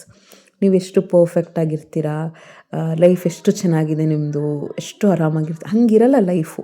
ಪ್ರತಿಯೊಬ್ಬರ ಲೈಫು ಹಂಗಿರಲ್ಲ. ಸೋಷಿಯಲ್ ಮೀಡಿಯಾದಲ್ಲಿ ತೋರಿಸೋದೆಲ್ಲ ನಿಜ ಇರ್ಬೋದು, ಬಟ್ 100% ನಿಜ ಇರಲ್ಲ. ಅದರ ಹಿಂದೆ ಎಷ್ಟೊಂದು ಸ್ಟ್ರಗಲ್ಸ್ ಇರುತ್ತೆ, ಪೇಯ್ನ್ಸ್ ಇರುತ್ತೆ, ಕಣ್ಣೀರಿರುತ್ತೆ, ಎಷ್ಟೊಂದು ಅಪ್ಸ್ ಆ್ಯಂಡ್ ಡೌನ್ಸ್ ಇರುತ್ತೆ, ಅವರು ಕುಗ್ಗಿರ್ತಾರೆ, ಎಲ್ಲ ಆಗಿರುತ್ತೆ, ಆಯಿತಾ? ನಂದು ಅಂತಲ್ಲ, ಸುಮಾರು ಜನ ಬ್ಲಾಗರ್ಸೂ ಅದೇ ಥರ ಇರುತ್ತೆ. ಬಟ್ ಅದನ್ನು ಮೀರಿ ಯಾವ ರೀತಿ ನಾವು ಲೈಫ್ನ ಲೀಡ್ ಮಾಡ್ತೀವಿ ಅನ್ನೋದೇ ಚಾಲೆಂಜಿಂಗು. ಸೊ ಇದೂ ರಿಯಲ್ ಸ್ಟೋರಿನೇ. ಇದಲ್ಲ ವ್ಲಾಗ್ಸೂ ಅಷ್ಟೇ. ನಾವು ಏನು ಮಾತಾಡ್ತೀವಿ ಅದನ್ನು ನಾವು ಹೆಂಗೆ ಪುಷ್ ಮಾಡ್ಕೊಂಡಿರ್ತೀವಿ. ನೀವು ಅಷ್ಟೇ, ಅದೇ ಲೈಫಲ್ಲಿ ಏನೇ ಇದ್ದರೂ ಕೂಡ ಕಂಪ್ಯಾರಿಸನ್ ಇಲ್ದೇ ನಾವು ಹೆಂಗಿದ್ವಿ ಹಿಂಗೆ ಇಂಪ್ರೂವ್ ಆಗ್ತಾಯಿದ್ದೀವಿ, ಇಷ್ಟೇ. May be 0.1% improvement also matters. ದಿನ ನಾನು ಅನ್ಕೋತೀನಿ, ಎಷ್ಟು ವೆಯ್ಟ್ ಲಾಸ್ ಮಾಡ್ಕೋಬೇಕು, ಆಮೇಲೆ ಎಷ್ಟು ಹೆಲ್ದಿಯಾಗಿದ್ದು ಮಾಡ್ಕೊಳ್ಳೋದು, ಎಷ್ಟು ಕಷ್ಟ ಗೊತ್ತಾ ಅವೆಲ್ಲನೂ. ಈಗ ಹೋಗಿ ಬರೋದೇ ಆಲ್ಮೋಸ್ಟು 9-10 ಅವರ್ಸ್ ಹೋಗಿ ಬರೋಕ್ಕೇ ಆಗುತ್ತೆ ಡ್ಯೂಟಿಗೆ. ಅದೊಂಥರ ಖುಷಿ. ಯಾವ ಯೋಚನೆನೂ ಬರಲ್ಲ ತಲೆಯಲ್ಲಿ, ಆಯಿತಾ? ಎಂಥದ್ದು ಬರಲ್ಲ. ನಿನ್ನೆ ಏನಾಗಿದೆ ಅಂತ ನೆನಪೇ ಇರಲ್ಲ, ಅಷ್ಟು ಬ್ಯುಸಿ. ಕ್ಲಾಸಿಗೆ ಪ್ರಿಪೇರ್ ಆಗು, ಮಕ್ಳಿಗೆ ಓದಿಸು, ಅಡುಗೆ ಮಾಡು, ಕ್ಲೀನ್ ಮಾಡು, ಯಾವ ಬಟ್ಟೆ ಹಾಕ್ಕೋ, ಆಯಿತಾ? ನನಗೆ ಒಂದೊಂದು ಸತಿ ಕೂತ್ಕೊಂಡು ಸಂಡೇಸೇ ಅಂದ್ಕೊಳ್ಳೋದು ನನ್ನ ಲೈಫ್ ಹೆಂಗಿದೆ ಅಂತ ಯೋಚನೆ ಮಾಡೋಕ್ಕೆ. ಸಂಡೇ ಒಂದೇ ದಿನ ಸಿಕ್ಕದು ನನಗೆ. ಇವತ್ತು ನಾನೇ ಅನ್ಕೋತಾ ಇರ್ತೀನಿ. ಬಟ್ ನಾನು ಈ ನಡುವೆ ಆಯಿತಾ, ಏನು ಅನಿಸಿದ್ರು ಹಸ್ಬೆಂಡ್ ಕೇಳೋದು, ಅಯ್ಯೋ ನನ್ನ ಲೈಫು ಎಷ್ಟು ಒಂದು ಸೆಕೆಂಡೂ ಹಿಂಗೆ ನೆನೆಸ್ಕೊಂಡು ಒಂದು ವಾರ ಹಿಂದೆ ಏನಾಯಿತು ಅಂದರೆ ಏನೂ ನೆನಪಿರಲ್ಲ, ಅಷ್ಟು ಬ್ಯುಸಿ ಆ ಲೆವೆಲ್ಗಿರುತ್ತೆ. ಬಟ್ ಎಷ್ಟು ಖುಷಿ ಆಗುತ್ತೆ ಅಂದರೆ ಅವ್ರು ಹೇಳ್ತಾರೆ, ನೀನು ಅದೃಷ್ಟ ಮಾಡಿದ್ದೆ, ನಾನು ಯಾವುದು ಸ್ಟ್ರೆಸ್ ಇಲ್ದಂಗೆ ಲೈಫ್ನಲ್ಲಿ ಇದು ಮಾಡ್ತೀನಿ. ಇನ್ಫ್ಯಾಕ್ಟ್ ಅದೇ ಹೇಳಿದ್ನಲ್ಲ, 1 ಮಂತ್ ಬ್ಯಾಕು ತುಂಬ ಒಂಥರ ಸ್ಟ್ರೆಸ್ ಥರ ಇತ್ತು. ಆ ಫೇಸ್ ಮುಗಿಸಿದ್ಮೇಲೆ, ಆ ಫೇಸ್ ಮುಗೀತು, ಅಕ್ಸೆಪ್ಟೆನ್ಸ್ ಬಂದ್ಬಿಡ್ತು ನನಗೆ. ಆಯಿತು, ಲೈಫಲ್ಲಿ ಹೇಗೆ ಸ್ಟ್ರಗಲ್ಸ್ ಬಂದರು, ಏನೇ ಕೆಲಸ ಜಾಸ್ತಿ ಆದರೂ, ಕಮಿಟ್ಮೆಂಟ್ಸ್ ಜಾಸ್ತಿ ಆದರೂ, ನಾನು ಅದನ್ನು ಓವರ್ಕಮ್ ಮಾಡಿಕೊಂಡು ಪ್ಲ್ಯಾನ್ ಮಾಡ್ಕೊಂಡು ಹೋಗ್ತಾ ಇರಬೇಕು ಅಂತ. ಆಮೇಲೆ ಅನಿಸ್ತು, ಹೌದಲ್ವಾ, ಪೀಸ್ ಆಫ್ ಮೈಂಡ್ ನಮ್ಮ ಕೈಯಲ್ಲೇ ಇರುತ್ತಲ್ವ. ನಾವು ಹೆಂಗೆ ನೋಡ್ತೀವಿ, ನಮ್ಮ ಮೈಂಡ್ ಸೆಟ್, ನಮ್ಮ ದೃಷ್ಟಿಕೋನ ಹೆಂಗಿರುತ್ತೆ, ಆ ರೀತಿಯೇ ನಮ್ಮ ಲೈಫ್ ಹೋಗ್ತಾ ಇರುತ್ತೆ. ಅಯ್ಯೋ ಅವ್ರ ಲೈಫ್ ಇದೆ, ನನ್ನ ಲೈಫ್ ಈ ಥರ, ನಾನು ಎಲ್ಲಿ ಸೋತು ಬಿಡ್ತೀನೋ, ಮುಂದೆ ಹೆಂಗೆ ಆಗುತ್ತೋ ಲೈಫು, ಆಮೇಲೆ ಏನೋ ತಪ್ಪುಗಳನ್ನ ಮಾಡಿರ್ತೀವಿ, ಅದನ್ನೇ ಯೋಚನೆ ಮಾಡ್ಕೊಂಡು ಕೂತ್ಕೊಳ್ಳೋದು. ನಾನು ಒಂದು ಕಮೆಂಟ್ ನೆನಪಾಯಿತು, ಅದಕ್ಕೆ ಹೇಳ್ತಾ ಇದ್ದೆ, ನಾನು ಈ ಥರ ತಪ್ಪು ಮಾಡಿಬಿಟ್ಟೆ ನನ್ನ ಲೈಫಲ್ಲಿ. ಅಂದರೆ ಒಂದು ಲೇಡಿ ಆಯಿತಾ, ಅವ್ರ ಮಕ್ಕಳನ್ನ ತುಂಬ ಸ್ವಲ್ಪ ನೆಗ್ಲೆಕ್ಟ್ ಅಂತ ಅಲ್ಲ, ಯಾವ ತಾಯಿನೂ ನೆಗ್ಲೆಕ್ಟ್ ಮಾಡಲ್ಲ, ಪ್ರೊಫೆಷ್ನಲಲ್ಲಿ ತುಂಬ ಮುಳುಗಿ ಅಷ್ಟು ಜಸ್ಟಿಸ್ ಆಗಲಿಲ್ಲ ಮಕ್ಕಳಿಗೆ. ಅದೊಂಥರ ಬೇಜಾರಿದೆ ನನಗೆ ಅಂತ ಒಂದು ತುಂಬ ಬೇಜಾರು ಮಾಡಿಕೊಂಡು ಮೆಸೇಜ್ ಮಾಡಿದರು, ಕಮೆಂಟ್ ಮಾಡಿದರು. ಅದು ಅನ್ನಿಸ್ತು ನನಗೆ, ಯಾರು ಬೇಕು ಅಂತ ಮಾಡ್ತಾರೆ ಅಲ್ವಾ. ಸೊ ಆ ಥರ ಏನೋ ತಪ್ಪು ಮಾಡಿದ್ದೀನಿ ಅದೊಂದೇ ಅಂತಲ್ಲ, ಎಷ್ಟೊಂದು ಲೈಫಲ್ಲಿ ತಪ್ಪುಗಳು ಮಾಡ್ತಿರ್ತೀವಿ. ಹೌದು, ನನ್ನ ನೇಚರ್ ಇದು, ಅಕ್ಸೆಪ್ಟ್ ಮಾಡ್ಕೋಬೇಕು, ನಾನು ತಿದ್ಕೋಬೇಕು. ಅದು ತಿದ್ಕೊಂಡಿಲ್ಲ ಅಂದರೆ ರಾಂಗ್. ಆಮೇಲೆ ಮುಂದೆ ಏನಾಗುತ್ತೋ ಅಂತ ಫ್ಯೂಚರ್ ಬಗ್ಗೆ ವರಿ ಮಾಡ್ಕೊಳ್ಳೋದು, ನಾನು ಸರಿಗಿಲ್ಲ, ನನ್ನ ಕರೆಕ್ಟಾಗಿ ಲೈಫ್ನ ಲೀಡ್ ಮಾಡೋಕ್ಕೆ ಬರಲ್ಲ, ನನಗೆ ಡಿಸಿಷನ್ ಕರೆಕ್ಟಾಗಿ ಬರಲ್ಲ, ನನಗೆ ಮಾತಾಡೋಕ್ಕೆ ಬರಲ್ಲ. ನಮ್ಮ ಕೊಲಿಗೆ ಒಂದು ಮಾತು ಹೇಳಿದ್ರು, ತುಂಬ ಸೀನಿಯರ್ ಆಯಿತಾ, ಒಂದು ಸೆಕೆಂಡೂ ನೆಗೆಟಿವ್ ಆಗಿ ಯೋಚನೆ ಮಾಡಬಾರ್ದು, ನೆಗೆಟಿವ್ ಆಗಿ ಮಾತಾಡಬಾರ್ದು. ಈವನ್ ನಾನು ಯಾವುದೋ ಇನ್ಸ್ಟಾಗ್ರಾಮಲ್ಲೂ ನೋಡ್ತಾ ಇದ್ದೆ, ಬಸ್ಸಲ್ಲಿ ಬರ್ತಾ ನಾನು ಸ್ವಲ್ಪ ನೋಡ್ತೀನಿ ಮೋಟಿವೇಶನ್ದೆಲ್ಲ, ತುಂಬ ಇಷ್ಟ ಆಗುತ್ತೆ ನನಗೆ. ಒಂದು ಸೆಕೆಂಡೂ ನಾವು ಅನ್ಕೋಬಾರ್ದಂತೆ, ನನ್ನ ಲೈಫು ನೆಗೆಟಿವ್ ಆಗಿ ಸೆಲ್ಫ್ ಟಾಕ್ ಮಾಡಲೇಬಾರ್ದಂತೆ. ನಾನು ಬರಲ್ಲ, ನಾನು ಹೀಗೆ, ಈ ಥರ ಎಲ್ಲ ಹೇಳ್ಕೊಂಬಿಟ್ರೆ ಅದು ಹಾಗೆ ಆಗ್ತಿರುತ್ತೆ. ನನ್ನ ಲೈಫಲ್ಲಿ ಎಲ್ಲ ನೆಗೆಟಿವೇ ಆಗುತ್ತೆ, ಹೀಗೇ ನನ್ನ ಲೈಫು ಅಂತ ನೆಗೆಟಿವಿಟಿ ಅನ್ನೋದನ್ನು ನಮ್ಮ ತಲೆಯಲ್ಲಿ ತರಿಸ್ಕೊಳ್ಳೇಬಾರ್ದಂತೆ. ಏನೇ ಕೆಟ್ಟದಾಗ್ತಾಯಿದ್ರು ಇದು ಒಳ್ಳೆಯದಕ್ಕೆ ಅಂತ ಅಂದ್ಕೊಂಡ್ರೆ U C the positive perspective, ಅಂದರೆ ಪಾಸಿಟಿವ್ ಆಗಿ ಏನೋ ಒಂದು ಚೇಂಜ್ ಆಗ್ತಾನೆ ಇರುತ್ತೆ. ನಾವು ಯಾವಾಗ ನೆಗೆಟಿವ್ ಆಗಿ ಥಿಂಕ್ ಮಾಡ್ತಾ ಇರ್ತೀವಿ ಅದು ಲೈಫೂ ನೆಗೆಟಿವ್ ಥರನೇ ಹೋಗ್ತಾ ಇರುತ್ತೆ, ಆಯಿತಾ. ನೆಕ್ಸ್ಟ್, ಎಲ್ಲರೂ ಒಪ್ಸೋಕ್ಕೆ ಹೋಗಬೇಡಿ. ತುಂಬ ಸ್ಟ್ರೆಸ್ ಆಗುತ್ತೆ, ಟೆನ್ಷನ್ ಆಗುತ್ತೆ. ಟೆನ್ಷನ್ ಇಲ್ದಂಗೆ, ಸ್ಟ್ರೆಸ್ ಇಲ್ದಂಗೆ ಇರಬೇಕಾ? ಎಲ್ಲರೂ ಒಪ್ಪಿಗೆನೂ ತೊಗೋಬೇಡಿ. ನಾನು ಹೇಳಂಗೆ ನಿಮ್ಮ ಸರ್ಕಲಲ್ಲಿ ಒಂದು 3-4 ಜನನ ಇಟ್ಕೊಳ್ಳಿ, ಜಾಸ್ತಿ ಇಟ್ಕೋಬೇಡಿ. ಅವ್ರು ಏನಾದ್ರು ಅಂದ್ಕೊಂಡ್ರೆ ಆಮೇಲೆ ಅವ್ರು ಎಂಥವ್ರು ಇರಬೇಕು ಅಂದರೆ ನಮ್ಮ ಕಷ್ಟ ಅವ್ರಿಗೆ ಗೊತ್ತಾಗಬೇಕು. ಆ್ಯಕ್ಚುಲಿ ನಾವು ಎಷ್ಟು ಕಷ್ಟಪಡ್ತಿದ್ದೀವಿ, ನಮ್ಮ ಕಷ್ಟಕ್ಕೆ ಸ್ಪಂದಿಸ್ಬೇಕು ಅವರು, ನಮ್ಮ ಕ್ಲೋಸ್ ಸರ್ಕಲ್ ಅವರು, ಆಯಿತಾ. ಅಂಥವ್ರು ಬೆಲೆ ಕೊಡಿ. ಅವ್ರು ಏನಾದ್ರು ಬೇಜಾರು ಮಾಡ್ಕೊಂಡ್ರೆ ಅಂಥವ್ರಿಗೆ ಬೆಲೆ ಕೊಡಿ. ಎಲ್ರಿಗೂ ಸಮಜಾಯಿಸಿ ಕೊಡ್ಕೊಳ್ಳೋದು, ನಾನು ಏನಕ್ಕೆ ಹಿಂಗೆ ಮಾಡ್ತಾಯಿದ್ದೀನಿ, ನನ್ನ ಲೈಫ್ ಹೀಗೆ, ನಾನು ಏನಕ್ಕೆ ಹಿಂಗೆ ಮಾತಾಡ್ತಾಯಿದ್ದೀನಿ, ನಾನು ಏನಕ್ಕೆ ಇಂಥ ಡಿಸಿಷನ್ ತೊಗೋತಾ ಇದ್ದೀನಿ, ಎಲ್ರಿಗೂ ಎಲ್ಲ ಎಕ್ಸ್ಪ್ಲನೇಷನು ಕೊಡಬೇಕು ಅಂತ ಏನಿಲ್ಲ. ನೆಕ್ಸ್ಟ್, ಅನ್ನೆಸೆಸರಿ ಗಿಲ್ಟ್ ಕಾಡಬೇಡಿ. ಇವೆಲ್ಲ ಟೆನ್ಷನ್ ಕೊಡೋ ರೀತಿಗಳು. ಅಯ್ಯೋ ನಾನು ಹಂಗೆ ತಪ್ಪು ಮಾಡಿದೆ, ಹಿಂಗೆ ತಪ್ಪು ಮಾಡಿದೆ. ಒಂದು ತಲೆಯಲ್ಲಿ ನೆನ್ಪಿಟ್ಕೊಳ್ಳಿ, ನಮ್ಮ ಲೈಫ್ನ ನಮಗಿಂತ ಚೆನ್ನಾಗಿ ಇನ್ಯಾರೂ ಲೈಫ್ನ ಲೀಡ್ ಮಾಡೋಕ್ಕೆ ಸಾಧ್ಯ ಇಲ್ಲ. ನಾವೇನು ಸ್ಟ್ರಗಲ್ ಮಾಡ್ತಾಯಿದ್ದೀವಿ, ನಾವೇನು ಅಚೀವ್ ಮಾಡಿದ್ದೀವಿ ಇಲ್ಲಿವರೆಗೂ, ಸಕ್ಸಸ್ ರೇಟ್ ಎಷ್ಟಿದೆ, ಆ ಸಕ್ಸಸ್ ಎಲ್ಲರೂ ನೋಡ್ತಾರೆ. ಈಗ ಎಲ್ಲರೂ ಎಷ್ಟೋ ಜನ ಬಂದು ಕಂಗ್ರ್ಯಾಚುಲೇಷನ್ಸ್ ಹೇಳ್ತಾರೆ, ಒಳ್ಳೆಯದಾಯಿತು ನಿಮಗೆ, ಎಷ್ಟು ಬೇಗ ಸಕ್ಸಸ್ ಸಿಕ್ತು, ಎಲ್ಲ ಹಂಗೆ ಹೇಳ್ತಾರೆ. ಬಟ್ ಅದರ ಹಿಂದೆ ಪಟ್ಟಿರೋ ಕಷ್ಟ ಎಷ್ಟಿರುತ್ತೆ, ಎಷ್ಟು ಸ್ಟ್ರಗಲ್ಸ್ ಇರುತ್ತೆ, ಆಯಿತಾ. ಎಮೋಷ್ನಲಿ, ಫಿಸಿಕಲಿ, ಮೆಂಟಲಿ ಸ್ಟ್ರೇನ್ ಎಷ್ಟಿರುತ್ತೆ, ಅದು ತುಂಬ ಕಡಿಮೆ ಜನ ನೋಡೋದೇ ಇಲ್ಲ ಅಂತಲ್ಲ. ಕೆಲವರೆಲ್ಲ ಬಂದು ಹೇಳಿದ್ರು, ನಿಮ್ಮ ಹಾರ್ಡ್ ವರ್ಕಿಗಿದು ನೀವು ಯು ಡಿಸರ್ವ್ ಇಟ್, ಇಷ್ಟು ನಿಮಗೆ ಒಳ್ಳೆಯದಾಗಿದೆ, ಯು ಡಿಸರ್ವಿಂಗ್ ಅಂತ ಹೇಳಿದ್ರು. ಕೆಲವೆಲ್ಲ ಇವ್ರದ್ದು ಲಕ್ ಎಷ್ಟು ಚೆನ್ನಾಗಿದೆ ಅಂತ ಹೇಳಿದ್ರು. ಆ ಥರ ಲಕ್ ಅಂತ ಹೇಳ್ತಾರಲ್ಲ, ಅದನ್ನು ನಂಬಲ್ಲ. ಎಷ್ಟು ಹಾರ್ಡ್ ವರ್ಕ್ ಮಾಡಿರ್ತೀವಿ ನಾವು ಏನೋ ಒಂದು ಸಾಧಿಸಬೇಕು ಅಂದರೆ. ಸೊ ಆ ಥರ, ಸೊ ಏನೋ ಗಿಲ್ಟಿಂದ ಎಲ್ಲ ಇದು ಮಾಡೋಕ್ಕೆ ಹೋಗ್ಬೇಡಿ. ನೆಕ್ಸ್ಟು, ಒಬ್ಬರನ್ನ ನೋಡಿ ಜಲಸ್ ಪಡ್ಕೋಬೇಡಿ ಫ್ರೆಂಡ್ಸ್. ಯಾರೋ ಏನೋ ಬೆಳೀತಿದ್ದಾರೆ ಅಂದರೆ ನಿಮ್ಮದು ಟೈಮ್ ಬರುತ್ತೆ, ಮೇ ಬಿ ಲೇಟಾಗಿ ಬರ್ಬೋದು. ಯಾರೋ ಬೆಳೀತಾರೆ ಅಂದರೆ ಅದರಿಂದ ನಾನು ನೋಡಿರೋ ಪ್ರಕಾರ, ನಾನು ಕಣ್ಣಾರೆ ಒಬ್ಬರು ನೋಡಿದ್ದೀನಿ, ಆಯಿತಾ. ಏನೋ ಜಲಸ್ ಪಡ್ತಾರಲ್ವ, ಅವ್ರಿಗೆ ತುಂಬ ಕೆಟ್ಟದಾಗುತ್ತೆ. ಹೊಟ್ಟೆ ಕಿಚ್ಚು ಪಡ್ತಾರಲ್ಲ, ತುಂಬ ಕೆಟ್ಟದಾಗುತ್ತೆ ಅವರಿಗೆ. ಆಗಲಿ ಬಿಡು, ಅವ್ರಿಗೆ ಒಳ್ಳೇದಾಗಿದೆಯಾ ಆಗಲಿ. ಐದರ್ ಸ್ಟೇ ನ್ಯೂಟ್ರಲ್ ಆರ್ ಲೈಕ್ ಒಳ್ಳೇದು ಬಯಸಿ, ಇನ್ನೂ ಒಳ್ಳೇದಾಗಲಿ ಅವರಿಗೆ ಅಂತ. ಇಲ್ಲ ನ್ಯೂಟ್ರಲ್ ಆಗಿದ್ಬಿಡಿ. ಇನ್ನೊಂದು ನೆಗೆಟಿವ್ ಆಗಿ ಯೋಚನೆ ಮಾಡ್ತಾರಲ್ಲ, ಅಯ್ಯೋ ಇವ್ರಿಗೆ ಆಗ್ಬಿಡ್ತಲ್ಲ ಅಂತ ಹೊಟ್ಟೆ ಕಿಚ್ಚು ಪಡ್ತಾರಲ್ಲ, ಅವ್ರಿಗೆ ತುಂಬಾ ಕೆಟ್ಟದಾಗುತ್ತೆ. ನೆಕ್ಸ್ಟ್, ದ್ವೇಷನ ಸಾಧಿಸೋದು. ಏನು ಎಷ್ಟು ದಿನ ಏನೋ ಪರ್ಮನೆಂಟಾಗಿ ಇಲ್ಲೇ ಇದ್ಬಿಡ್ತೀವೇನೋ ಅಂತ ವರ್ಷಗಟ್ಟಲೆ ದ್ವೇಷ ಸಾಧಿಸೋದು. 2 ಕಾನ್ಸೆಪ್ಟನ್ನ ನೆನ್ಪಿಟ್ಕೊಳ್ಳಿ.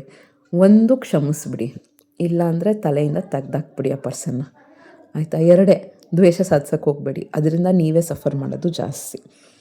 ನೆಕ್ಸ್ಟ್ ಬಂದು ಪರ್ಫೆಕ್ಷನಿಸಮ್. ನಾನೇ ಪರ್ಫೆಕ್ಟು, ನಾನು ಹೊರಗಡೆನೂ ಚೆನ್ನಾಗಿ ಪರ್ಫೆಕ್ಟಾಗಿರ್ತೀನಿ, ಮನೆಯಲ್ಲೂ ಕರೆಕ್ಟಾಗಿರ್ತೀನಿ, ಒಳ್ಳೆ mother, perfect mother, 100% wife, 100% daughter in law, ಅಲ್ಲೂ ಒಳ್ಳೆ ಟೀಚರ್. ಆ ಥರ ನನ್ನನ್ನು ನಾನು ಪ್ರೆಷರ್ ಮಾಡಿಕೊಂಡ್ರೆ ಆಗಲ್ಲ. ಐ ಗಿವ್ ಮೈ ಬೆಸ್ಟ್, ಇಷ್ಟೇ. ಅದೊಂದು ಸಿಂಪಲ್ ಲೈನ್. ನಾನು ಪರ್ಫೆಕ್ಟ್ ಅಲ್ಲ, ನಾನು ಎಲ್ಲ ಕಡೆ ಹೇಳೋದು ಅಷ್ಟೇ. ಯಾರೂ ಪರ್ಫೆಕ್ಟ್ ಆಗೋಕ್ಕೆ ಸಾಧ್ಯನೇ ಇಲ್ಲ. Everybody has imperfection. ಏನಾದ್ರು ಒಂದು ತಪ್ಪು ಮಾಡ್ತಿರ್ತೀವಿ, ತಿದ್ಕೊಳ್ಳೋದಿರುತ್ತೆ, ಕಲಿಯೋದಿರುತ್ತೆ, ಇದೆಲ್ಲ ಆಗ್ತಾನೆ ಇರುತ್ತೆ. ಬಟ್ ಆ ಥರ ಕಂಡೀಷನ್ಸ್ ಇದ್ದಾಗ ನಾವು ಪರ್ಫೆಕ್ಟೇ ಆಗಬೇಕು ಅಂದಾಗ ಟೆನ್ಷನ್ ಅನ್ನೋದು ಜಾಸ್ತಿ ಆಗ್ತಾ ಇರುತ್ತೆ. ನೆಕ್ಸ್ಟ್, ರೂಮರ್ಸ್ ಮತ್ತು ಗಾಸಿಪಲ್ಲಿ ಇನ್ವಾಲ್ವ್ ಆಗಬೇಕು ಹೋಗಬೇಡಿ. ಅದೊಂಥರ ನಮ್ಮ ಎನರ್ಜಿ ಡ್ರೈನಿಂಗ್ ಪ್ರಾಸೆಸ್ ಅದು. ಎಷ್ಟಾಗುತ್ತೋ ಅಷ್ಟು ಇಂಥ ನೆಗೆಟಿವ್ ಟಾಕ್ನ ಅವಾಯ್ಡ್ ಮಾಡ್ತಾ ಹೋಗಿ.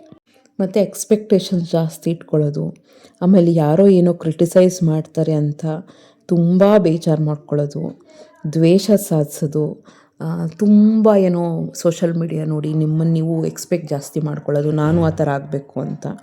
ಸೊ ಈ ಥರದ್ದೆಲ್ಲ ಏನು ಅಂದರೆ ಬರ್ತಾ ಬರ್ತಾ ಬರ್ತಾ ನಮ್ಮ ಲೈಫಲ್ಲಿ ಟೆನ್ಷನ್ನು, ಸ್ಟ್ರೆಸ್ಸು ಇಂಥದ್ದೆಲ್ಲ ಜಾಸ್ತಿ ಆಗ್ತಾ ಹೋಗುತ್ತೆ. ನಾವು ನಮ್ಮ ಲೈಫ್ನ ಎಂಜಾಯ್ ಮಾಡೋಕ್ಕಾಗಲ್ಲ. ಏನೇ ಆದರೂ ತಲೆಯಲ್ಲಿ ಒಂದು ನೆನ್ಪಿಟ್ಕೊಳ್ಳಿ, ಪೀಸ್ ಆಫ್ ಮೈಂಡ್ ಇರಬೇಕು. ನನ್ನ ಲೈಫಲ್ಲಿ ಹೆಲ್ದಿಯಾಗಿರಬೇಕು, ಯಾವುದೇ ಟೆನ್ಷನ್ ಇಲ್ದಂಗೆ ನಾನು ಲೈಫ್ನ ಲೀಡ್ ಮಾಡಬೇಕು, ಹ್ಯಾಪಿಯಾಗಿರಬೇಕು. ದುಡ್ಡು ಬರುತ್ತೆ ಹೋಗುತ್ತೆ, ಹೇಳ್ತಾ ಇದ್ದೀನಿ, ದುಡ್ಡು ಒಂದೇ ಅಲ್ಲ, ದುಡ್ಡು ಮ್ಯಾಟ್ರೇ ಆಗಲ್ಲ. ಕೆಲವು ಸತಿ ತುಂಬ ಮ್ಯಾಟ್ರ್ ಆಗುತ್ತೆ.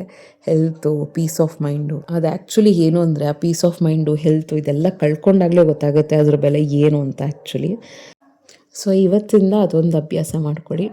ಯಾವಾಗಲೂ ಪಾಸಿಟಿವ್ ಆಗಿ ಮಾತಾಡ್ತಾ ಇರಿ. ನಾನು ಮಾಡ್ತಾ ಇರೋದು ಬೆಸ್ಟು, ನಾನು ಇನ್ನೂ ಇಂಪ್ರೂವ್ ಆಗ್ತೀನಿ, ನನ್ನ ಲೈಫ್ ಚೆನ್ನಾಗಿದೆ. ನಾನು ದೇವ್ರ ಹತ್ರ ಬೇಡ್ಕೋಬೇಕಿದ್ರೂ ಅಷ್ಟೇ, ನನಗೆ ಸ್ವಲ್ಪ ಪೀಸ್ ಆಫ್ ಮೈಂಡ್ ಕೊಡಿ. ನೆಮ್ಮದಿ ತುಂಬ ಇಂಪಾರ್ಟೆಂಟ್. ಹೆಲ್ತ್ ಚೆನ್ನಾಗಿರಬೇಕು. ಟೆನ್ಷನ್ ತೊಗೋಬೇಡಿ. ಏನೂ ತುಂಬ ರಾತ್ರಿ ಏನೂ ಚೇಂಜ್ ಆಗೋಲ್ಲ. ಲೈಫಲ್ಲಿ ಏನಾದ್ರು ನೆಗೆಟಿವ್ ಸಿಚುವೇಶನ್ಸ್ ಆಗ್ತಾಯಿದೆ, ಕಷ್ಟ ಆಗ್ತಾಯಿದೆ ಅಂದರೆ ಗಿವ್ ಟೈಮ್ ಹೋಗ್ತಾ ಹೋಗ್ತಾ ಟೈಮ್ ಹೀಲ್ಸ್ ಎವ್ರಿಥಿಂಗ್. ಬಟ್ ನಾವು ಹೋಗ್ತಾ ದಿನ ಪಾಸ್ ಆಗ್ತಾ ನಮ್ಮ ಇಂಪ್ರೂವ್ಮೆಂಟ್ ಇರಬೇಕು. ಏನೇ ಆದರೂ ಕೂಡ ಬಂದಿರೋ ಲೈಫ್ನ ಅಕ್ಸೆಪ್ಟ್ ಮಾಡಿಕೊಂಡು ಮಕ್ಕಳನ್ನ ಚೆನ್ನಾಗಿ ಓದಿಸಿ. ನಾನು ಪರ್ಸ್ನಲಿ ಕೇಳ್ಕೊಳ್ಳೋದಷ್ಟೇ, ತುಂಬ ಸ್ಯಾಟಿಸ್ಫ್ಯಾಕ್ಷನ್ ಸಿಗುತ್ತೆ. ನಮ್ಮ ಕೆರಿಯರ್ ಸ್ಯಾಟಿಸ್ಫ್ಯಾಕ್ಷನ್ಗಿಂತ ಮಕ್ಕಳನ್ನ ಚೆನ್ನಾಗಿ ಓದಿಸಿ ಅವರೊಂದು ಪೊಸಿಷನ್ಸ್ ಬಂದಾಗ, ಫ್ಯಾಮಿಲಿಲಿ ಒಂದು ಪೀಸ್ ಆಫ್ ಮೈಂಡ್ ಇದ್ದಾಗ, ಒಂದು ಹೆಲ್ದಿ ಅಟ್ಮಾಸ್ಫಿಯರ್ ಇತ್ತು, ನಗ್ನಾಗ್ತಾ ಇದ್ದೀವಿ, ಅದು ತುಂಬ ಮ್ಯಾಟ್ರ್ ಆಗುತ್ತೆ ಲೈಫಲ್ಲಿ. ಒಂದು ಕೂತ್ಕೊಂಡು ಸಂತೋಷವಾಗಿ ಊಟ ಮಾಡಿದರೂ ಕೂಡ ಲೈಫಲ್ಲಿ ಎಷ್ಟೊಂದು ವ್ಯಾಲ್ಯೂ ಆ್ಯಡ್ ಆಗುತ್ತೆ. ತುಂಬ ಏನೇ ಸ್ಟ್ರೆಸ್ ಇದ್ದರೂ ಕೂಡ ಕಡಿಮೆ ಆಗಿಬಿಡುತ್ತೆ. ಸೊ ಇವತ್ತಿಂದ ಅದೊಂದು ಫಾಲೋ ಮಾಡಿ. ಎಲ್ಲ ನಾನು ಕಂಟ್ರೋಲ್ ಮಾಡ್ತೀನಿ, ನಾನು ಅಂದ್ಕೊಂಡಂಗೆ ಆಗುತ್ತೆ, ಇದನ್ನೆಲ್ಲ ಎಕ್ಸ್ಪೆಕ್ಟ್ ಮಾಡೋಕ್ಕೆ ಹೋಗಬೇಡಿ. ಸೊ ಹೋಪ್ ಈ ವಿಡಿಯೋ ಇಷ್ಟ ಆಗಿದೆ ಅಂದ್ಕೊಳ್ತೀನಿ ಫ್ರೆಂಡ್ಸ್. ಇದನ್ನೆಲ್ಲ ಫಾಲೋ ಮಾಡಿ ಡೆಫಿನೆಟ್ಲಿ ಟೆನ್ಷನ್ ಇಲ್ದಂಗೆ ಆರಾಮಾಗಿ ಲೈಫ್ನ ಲೀಡ್ ಮಾಡ್ಬೋದು. ಇದನ್ನೆಲ್ಲ ತಲೆಯಿಂದ ತೆಗ್ದಾಕಿ ಆರಾಮಾಗಿರ್ಬೋದು. ಇಷ್ಟ ಆದರೆ ಸಬ್ಸ್ಕ್ರೈಬ್ ಮಾಡಿಕೊಂಡು ಲೈಕ್ ಮಾಡಿ, ಶೇರ್ ಮಾಡಿ, ಕಮೆಂಟ್ ಮಾಡಿ. ಲೈಕ್ ಮಾಡಾದಮೇಲೆ ಹೈ ಪಾಯಿಂಟ್ಸ್ ಕೊಡೋದನ್ನು ಮರಿಬೇಡಿ. ಮುಂದಿನ ಬ್ಲಾಗಲ್ಲಿ ಸಿಗ್ತೀನಿ. Thank you so much. ನಮಸ್ಕಾರ.